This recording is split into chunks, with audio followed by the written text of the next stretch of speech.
नमस्कार विद्यार्थियों। आज का अपना सवाल है 10 सेंटीमीटर त्रिज्या के धातु से समान त्रिज्या के 8 गोले बनाए जाते हैं। इस प्रकार बने प्रत्येक गोले का पृष्ठीय क्षेत्रफल ज्ञात कीजिए। अब देखिए, ये कोई बड़ा धातु का गोला है, इससे छोटे छोटे ये 8 गोले बनाए गए हैं।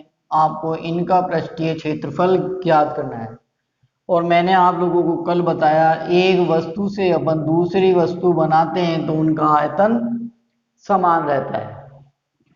तो देखिए बेटा, 8 गोलों का आयतन, गोलों का आयतन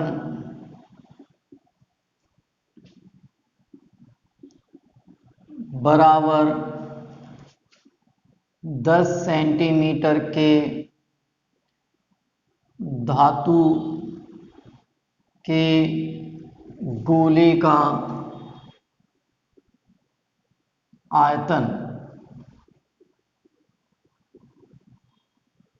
ठीक,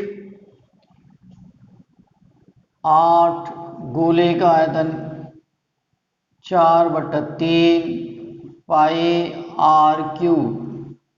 इसकी ये जो त्रिज्या है, मैंने ये मान लिया बेटा आर, और इसकी त्रिज्या है छोटा आर, बराबर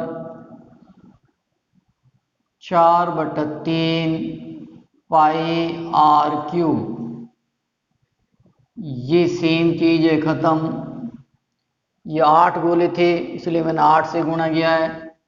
8 आर की 3, इसकी आर 3, आर क्यूब बराबर R3/8।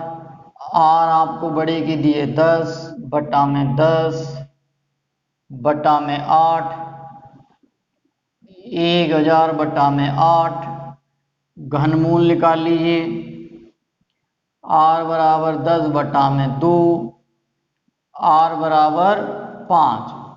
तो ये जो गोले हैं, छोटे गोले, इनकी त्रिज्या अपनी आ गई 5। अब अपन को इसका निकाला पृष्ठीय क्षेत्रफल।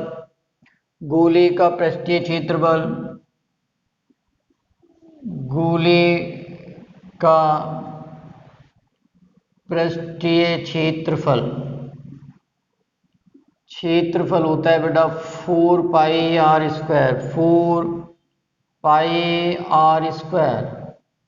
4 पाई आर का मान दिया है 5 गुणा में 5, 5 25, 25 चौका 100 पाई सेंटीमीटर स्क्वायर।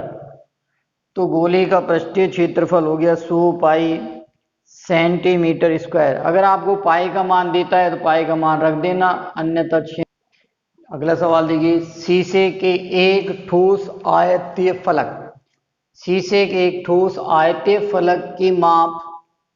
ये एक आयतीय फलक है, यानी कि घनाभ टाइप की आकृति है। इसकी ये जो माप है, ये आपको दिए, एक लंबाई 66 है, चौड़ाई 42 सेंटीमीटर है, ऊंचाई 21 सेंटीमीटर। इसे पिघलाकर 4.2 सेंटीमीटर व्यास की कितनी गोली बनाई जाएंगी, यानी कि इसकी त्रिज्या है 2.1 सेंटीमीटर। ठीक है, तो मैंने अभी आपको बताया, एक वस्तु से अपन दूसरी वस्तु बनाते हैं तो क्या चीज समान रहेगा? आयतन। तो देखिए, माना बनाई गई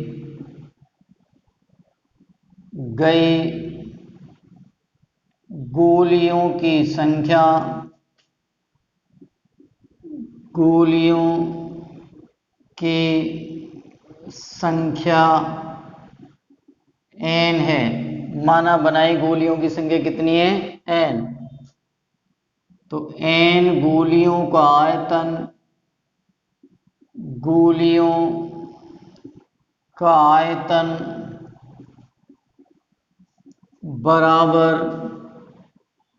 घनाभ का आयतन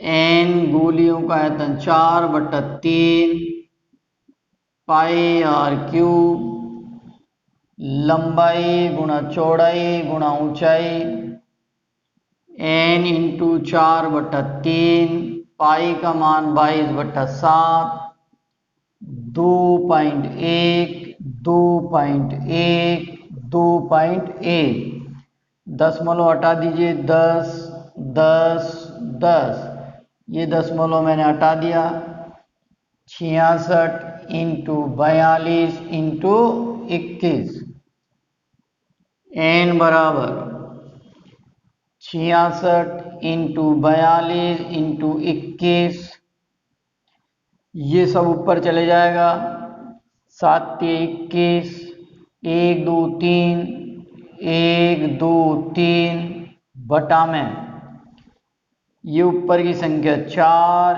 into 22 into 21 into 21 into 21, clear. तिरछा गुणा कर लिया, ये जो संख्या है ये यहाँ पर गुणा हो गई और इसका मैंने भाग दे दिया।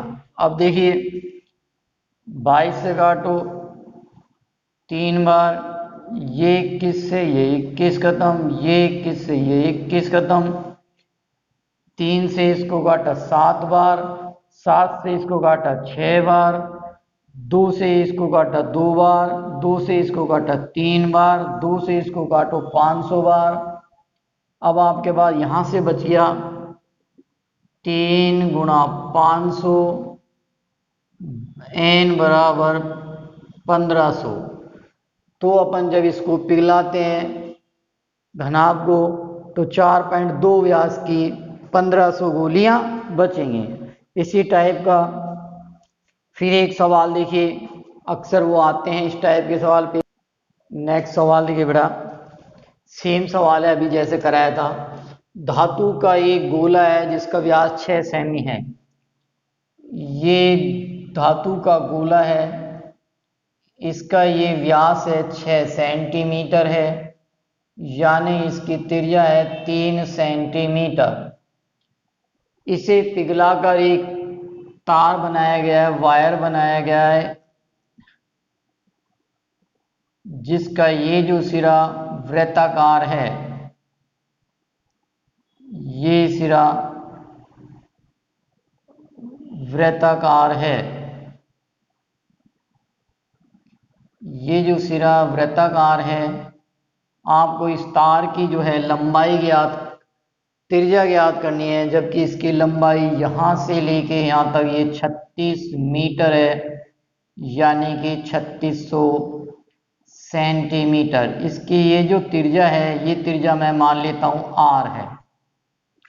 इसकी त्रिज्या मैंने कितनी मान ली तार की, r, और इसे अपन को ज्ञात करना है। ठीक है, माना तार की त्रिज्या r सेंटीमीटर है, माना तार की त्रिज्या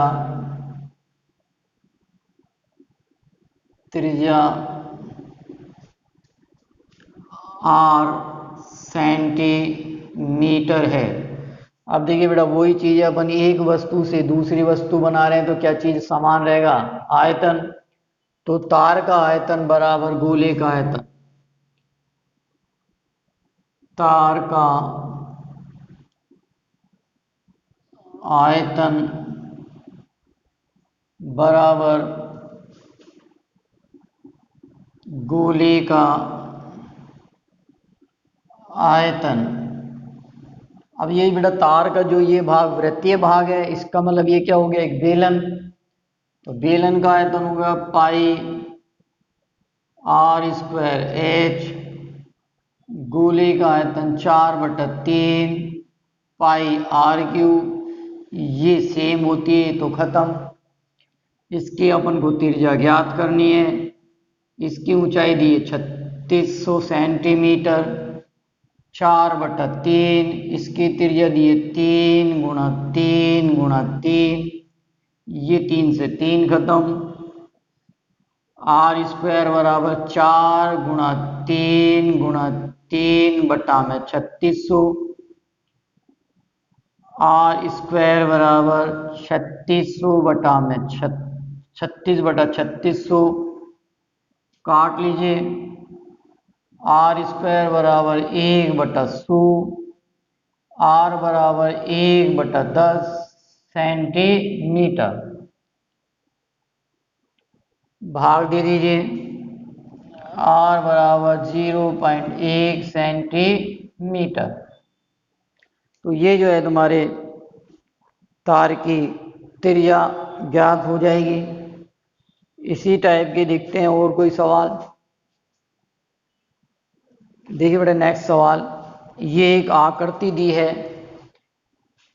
ये आकृति दी है, इस आकृति में ये जो बेलनाकार भाग है और ये भाग है शंकुकार। ये जो बेलनाकार भाग है इसकी ये जो लंबाई है ये दी हुई है 40 सेंटीमीटर, ये मैं मान रहा हूं बड़ा एच। इसका ये जो व्यास है ये आपको दिया है 14 सेंटीमीटर, तो इसकी त्रिज्या हो जाएगी 7 सेंटीमीटर।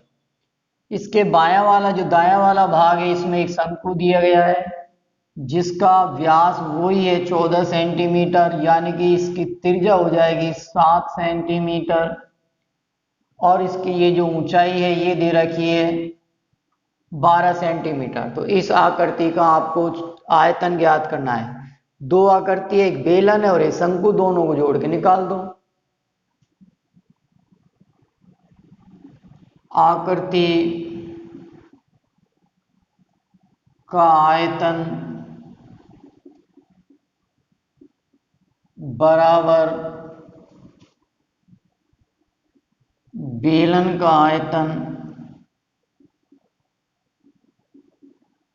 प्लस शंकु का आयतन। शंकु का आयतन, बेलन का आयतन पाई आर स्क्वायर एच, शंकु का आयतन 1/3 पाई आर स्क्वायर एच। पाई का मान 22/7, त्रिज्या 7 इंटू 7, ऊंचाई 40, 1/3 पाई का मान 22/7, त्रिज्या 7 इंटू 7, ऊंचाई 12। ये इससे खत्म, ये इससे खत्म, ये इससे खत्म। 22 into 7 into 40 plus 22 into 7 into 4, ये दोनों में कॉमन है। 22 इंटू 7 40 प्लस 4, इन दोनों गुणा के 154, इन्हें जोड़ा 44। अब इन दोनों को आप लोग गुणा कर लीजिए, 67 76 के समथिंग ये आ जाएगा। 67 76 करके देख लो, चाहे 416 यहाँ से लगे 1 20 और 1 21, यहाँ से लगे 2 4 और 2 6 6 1 6 6 7 7 6 सेंटीमीटर क्यूब। आज बेटा आपका ये जो है पृष्ठीय क्षेत्रफल व आयतन टॉपिक खत्म हो गया है। आपको कोई प्रॉब्लम है तो आप क्वेश्चन कर सकते हैं। इसके बाद हम कल नया टॉपिक चालू करेंगे, पृष्ठीय केंद्रीय प्रवृत्ति के माप।